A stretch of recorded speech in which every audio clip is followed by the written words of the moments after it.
कभी कभी 5 पत्ती की भी बेलपत्र होती है, कभी कभी 6 पत्ती की भी होती है, 4 पत्ती की भी होती है।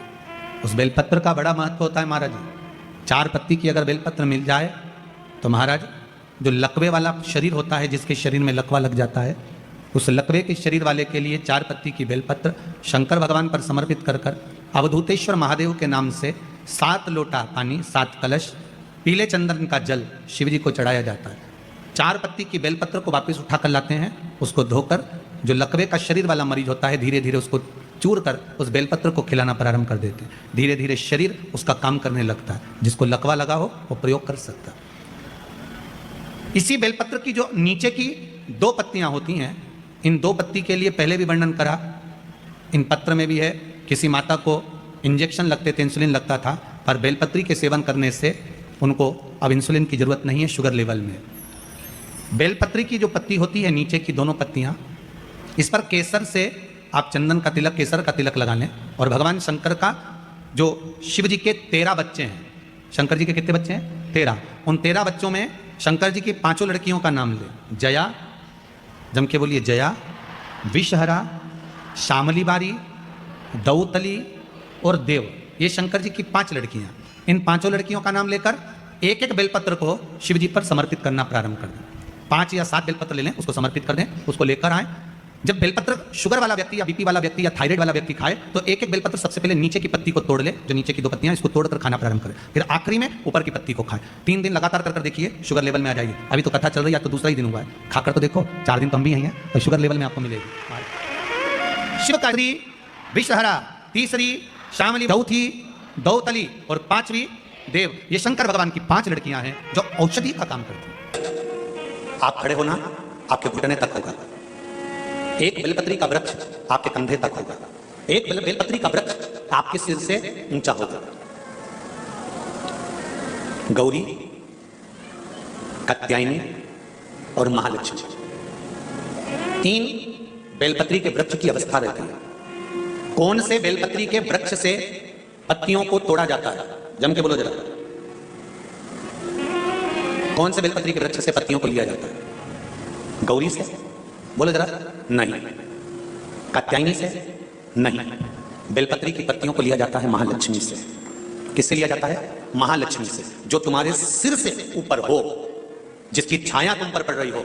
ऐसा वृक्ष बड़ा वृक्ष होना चाहिए, जिससे पत्ती को लेकर जब हम शंकर भगवान को समर्पित करते हैं तो लक्ष्मी को जब हम लेकर आते हैं और भगवान शंकर को जब देते हैं और उस पत्ती को हम वापिस जब उठाते हैं तो भगवान महालक्ष्मी को अपने घर में प्रदान कर देता है। ऐसी वृक्ष से पत्तियों को लेना चाहिए। पर आज के जमाने में लोग इतने समझदार हो गए, बड़े वृक्ष से कौन पत्ती तोड़ने जाए? छोटे छोटे वृक्ष लगे, उन छोटे से वृक्ष में से पत्ती तोड़ ली, छोटी सी पत्ती तोड़ ली। अरे शास्त्र कहता है, यहां तक वर्णन करता है शास्त्र, अगर आपके घर में तुलसी का पौधा छोटा है तो वो कुमार अवस्था का होगा। वो तुलसी का पौधा जब घेरघमोर हो जाता है तब अखंड सौभाग्य को देने वाला हो जाता है। उसमें से पत्तियों को उतारा जा सकता है, उसमें से आप कोपल को उतार सकते हो, उसमें से पत्ती को आप उतार सकते हो। उसी तरह बेलपत्री के वृक्ष में भी जो वृक्ष लक्ष्मी महालक्ष्मी का तुल्य हो, उसमें से आप बेलपत्र को उतार सकते हो। छोटे छोटे वृक्ष की पत्ती को तोड़ना ये उसमें का है, जैसे छोटी अवस्था की कन्या के साथ में अपशब्द कहना, ताने देना या उसको आड़ा टेढ़ा कह देना।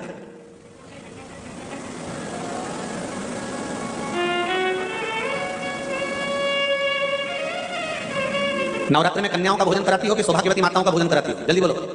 कन्याओं का। तो सौभाग्यवती को कराने में क्या दिक्कत है? नवरात्र में सौभाग्यवती को भोजन कराने में क्या दिक्कत है?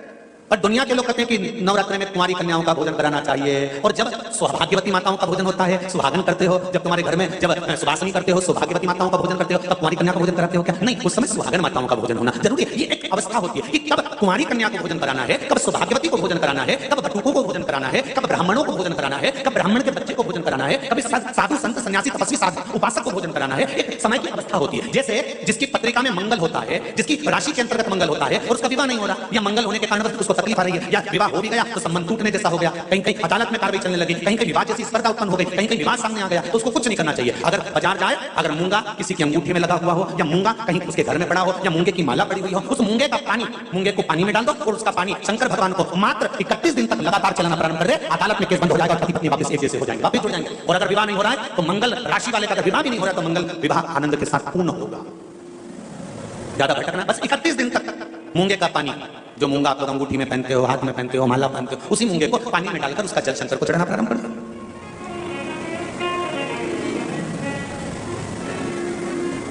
मूंगे के शिवलिंग का निर्माण किस देवता ने करा था? लिंग पुराण में आता है, शिव महापुराण में भी है।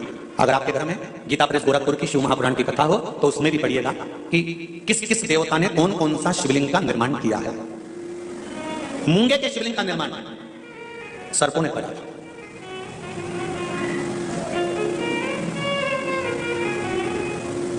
जब शिवलिंग का निर्माण हुआ, पूजन हुई, शिवजी ने आकर आशीर्वाद प्रदान करा, तब सर्पों ने केवल एक बात मांगी थी कि हमारी इन सर्प कन्याओं, ये सांप की बेटियां हैं, सर्प की बेटियां हैं, सर्प के पुत्र हैं, इनका विवाह कैसे होगा?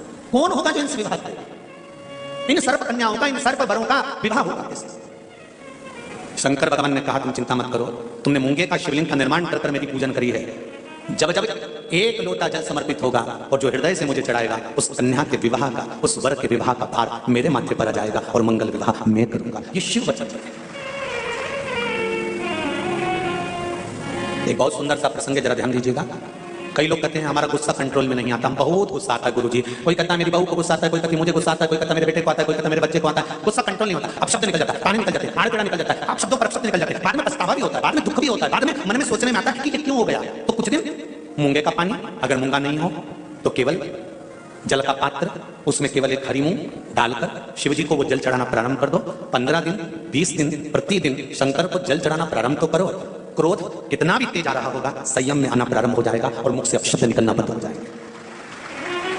माने फ्री दी है, इसका कोई पैसा नहीं लगता। रात को सो तो प्रेम से सो, चिंता छोड़कर सो। मेरे परमात्मा ने कुछ चीजें फ्री दी है। पहले नंबर पर नींद, दूसरे नंबर पर शांति। मेरे परमात्मा ने नींद अगर दी है और शांति मेरे परमात्मा ने दी है तो फ्री दी है। जिस दिन बन सके उस दिन शंकर की शरण में बैठना, उसका श्री शिवाय नमस्तुभ्यम का स्मरण करना, उस दिन शांति का अनुभव करोगे। आनंद मेरे भोले बाबा ने फ्री दिया है। अकेले भी रहो ना तो मुस्कुरा। अपने कक्ष में 2 जनी है ना, पति पत्नी है ना, थोड़ा मुस्कुराने की बात करा करो। पर जब जब पति घर दुकान से आया, ऑफिस से आया, तुम अपने दुकान से आई, तुम अपनी ऑफिस से आई, तुम अपने काम से आई, दोनों पति पत्नी जिस कमरे में पहुंचे हो, उस कमरे को दुनिया के लोग कहते हैं गुरुजी पहले के समय में दशरथ जी के समय पर कैकई कोप भवन में जाकर बैठी थी। आज के जमाने में लोग अपने बंगले में कोप भवन नहीं बनाते, कोप गुस्सा करने का कमरा नहीं बनाते। हमने कहा पूरा बंगला ही कोप भवन होता है तो अलग से बनाने की जरूरत ही क्या होती है? अलग से कोप भवन बनाने की जरूरत क्या है? पूरा कमरा, पूरा महल, पूरा घर कोप भवन बना हुआ है। एक जगह पर सास रूठी बैठी है, दूसरी जगह पर जेठानी रूठी बैठी है, तीसरी जगह पर देवरानी रूठी बैठी है, चौथे कमरे में ननन मुंह फुला के बैठी है, 5वें कमरे में काम वाली बाई चौकीदार ये मुंह फुलाए बैठे हैं, 6ठे नंबर पर सब्जी वाला आता है तो मुंह फुला के आता है, 7वें नंबर पर दूध देने वाला आता है तो बेल पे बेल बजाता है, आ रहे हो कि जाऊं, वो भी मुंह फुला कर आता है, और कचरे वाला आता है तो वो भी हारन बजाकर कचरा देना है तो दे, नहीं तो ये पड़ा मैं तो ये जाऊं। हर व्यक्ति मुंह फुला कर आता है। और बात करते हो कि दशरथ जी के समय पर एक कोप भवन था जिसमें कैकई बैठी थी। आज के जमाने में पूरा घर कोप भवन है। मेरा निवेदन है शंकर के परिवार को देखना। शंकर जहां रहते हैं, कैलाश पर रहते हैं, शमशान में रहते हैं और अपने परिवार के साथ आनंद में रहते हैं। पति पत्नी जिस कमरे में रहे उस कमरे में से मोबाइल दूसरी अलमारी में बंद कर रख दो और जितने अच्छे हो अच्छा दिखे। क्यों हम इतनी शर्त से व्यासपीठ पर बैठकर बोलते थे कि शंकर जी झोली भरेगा? क्योंकि हमें भरोसा है उस पर, देखा है उसको।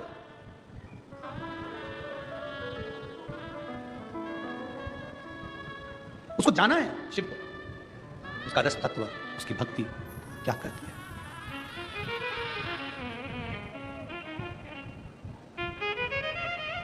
किसी के घर में शादी में गए हो, उसका फर्ज है खाना भी खिलाएगा, रुकाएगा भी और बाद में कुछ ना कुछ देकर भेजेगा भी। फर्ज उसका है, वो देकर भेजेगा। आप उसकी कथा में आए हो, आप सियोर वाले महाराज की कथा में नहीं आए हो। कथा किसकी चल रही है? किसकी? जम के बोलो, देव महादेव। सियोर वाले महाराज की कथा चल रही है क्या कि पंडित प्रदीप मिश्रा ऐसे वैसे यूं, तो उसकी कथा चल रही है। कथा किसकी? शंकर की चल रही है। आप शिव की कथा में आए। कोई पूछता है तो आप कहते किसकी कथा चल रही है? तो सियोर वाले महाराज की। ना ना ना ना, क्यों बेवकूफ बना रहे हो किसी को? सियोर वाले महाराज की चल रही है, फालतू की बात है। कथा किसकी चल रही है? कोई पूछे तो शान से कहना मेरे बाप देवादित्य महादेव की चल रही है। कौन सुनाने आया है? सियोर वाला महाराज नहीं। सीहोर से, कंकर शंकर की भूमि से कुबेरेश्वर महादेव स्वयं इस कथा को लेकर तुम्हारे बीच में कथा सुनाने। शिव महापुराण के महत्व में लिखा है कथा सुनाने वाला शंकर, कथा सुनने वाला शंकर और कथा करवाने वाला शंकर।